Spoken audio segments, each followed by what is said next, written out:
Hey everybody, Dr. Sajewicz here. I wanted to show you this CT of the chest with contrast because I want to make a point.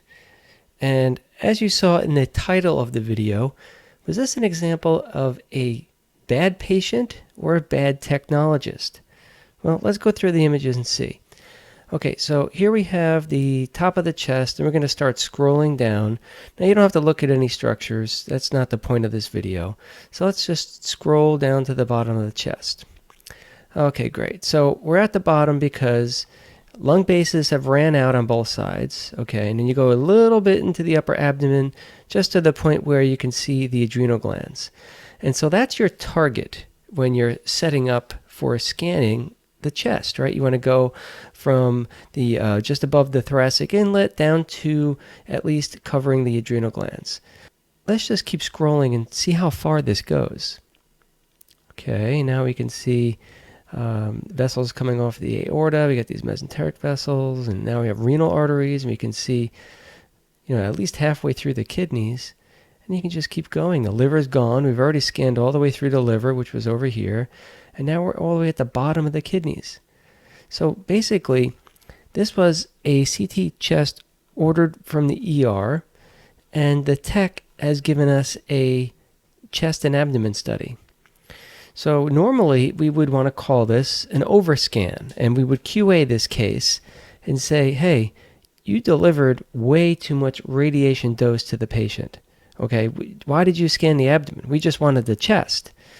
And let me just show you the scout so you can get an idea of like where the landmarks are. Okay, so chest CT, right? You're looking at landmarks up in this region. And I don't know if I can change a tool to make this kind of stand out a little bit better, where I can draw an arrow. Okay, so here's your landmark at the top of the chest. And where's your landmark at the bottom? Well, it's probably something around here, right?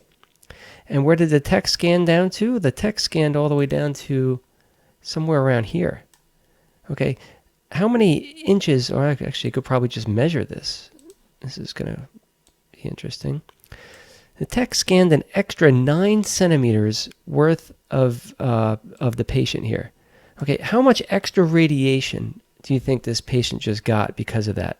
Okay, because of this overscan. All right, let's go back to the CT. I guess it doesn't matter for the rest of the discussion how we want to rephrase this, but this isn't good, right?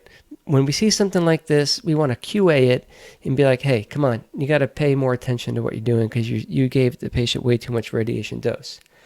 Now, however, and I'm going to give you a nice big however here and a happy ending to the story, I read up in our tech notes section. So we have areas in our PAC system and our integrated electronic health record where the technologist can put notes in on the case after they scan the patient. So wouldn't you know it, the notes on this case actually said that the patient was moving all over the place and breathing really weird, so not taking a deep breath and then taking another deep breath, and kept changing how he was breathing, and he kept moving. Okay, so this wasn't the tech's fault. This is an example of a bad patient. Okay, not maybe the patient couldn't control it, maybe he's, too short of breath to do anything about it, but we can't blame the tech here, right? The tech did everything right, and the patient just didn't cooperate, and sometimes that happens. Okay, so this is a great example of the tech putting the notes in on this case, saying that, hey, I didn't screw up, I knew what I was doing, but the patient kept moving all over the place and wouldn't follow the breathing instructions. Okay, so despite the patient getting the extra radiation dose, it wasn't our fault, right? This is great work by the tech, and I wanted to bring that example to you and reinforce the importance of communication with your radiology staff, right? This went from a QA case on the technologist to good work. You did the best you could with a really difficult patient. So yeah, you have to give this technologist a pat on the back for doing the best they could. Okay, well, that's all I really wanted to talk to you guys about. But I do have a few additional announcements. So what have I been doing with my time? Well, the website's now up and running. It's called www.technologisttraining.com. And the website's pretty much just the hub for the products I want to create and offer to you guys. And The other thing I've been working on is the first course that I want to be able to sell, and something I'm calling the Imaging Prep Guide. Well, what's the Imaging Prep Guide? This is a special report. It's a PDF that you can download. And on this PDF, I go through a bunch of different imaging modalities. I go through X-ray, CT, MRI, ultrasound, PET-CT, nuclear medicine, mammography, and DEXA. And for each modality, I kind of just talk about it a little bit. I give you how the technology works in layman's terms, right? What it looks like, the radiation dose when applicable. I talk about contrast considerations, preparation for the exam, and the limitations of the test. In addition, in this report, I'm giving you also information on like some special conditions like scanning children, pregnant women, and women who are breastfeeding. So these are all things you really have to know as a medical imager, right? Especially if you're in CT, because patients do ask about these things. So I have it all prepared for you guys, right? It's in my free report. You can go and download it. You can go to the website and get it that way, or you can go directly to a special page I set up for it, and that's called www.imagingprepguide.com. Okay, so no punctuation or hyphens in there or anything, just one big word, Imaging Prep Guide. And so the other thing I've been working on is this course I created called the Patient Communication Course. And what this is designed to do is to help you talk to patients in order to get information out of them, right?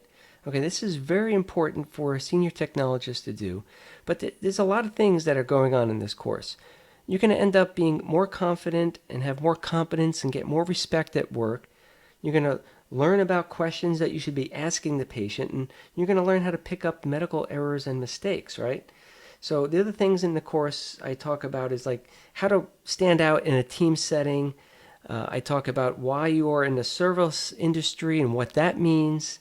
I also go over the 8 questions that you should be asking every single patient that walks through the door. Okay? What are those questions? Well, you got to check out the course to find out. And by asking patients all the right questions and doing the right things that I describe in the course, you're going to prevent mistakes from happening, right? You're going to pick up on somebody else's medical errors, and you're going to prevent yourself from harming the patient. Okay? These are all things I teach you in this course, and you can check it out. You can go to www.speaktopatients.com. No punctuation, just all one word, speaktopatients.com. Or you can go to the website and you can find it that way. Okay, well, thank you guys for joining me today. I just wanted to show you that case of, again, another great work by a technologist working with a difficult patient. And yes, I know that happens sometimes, but hey, we got to make the best of it. All right, thank you very much.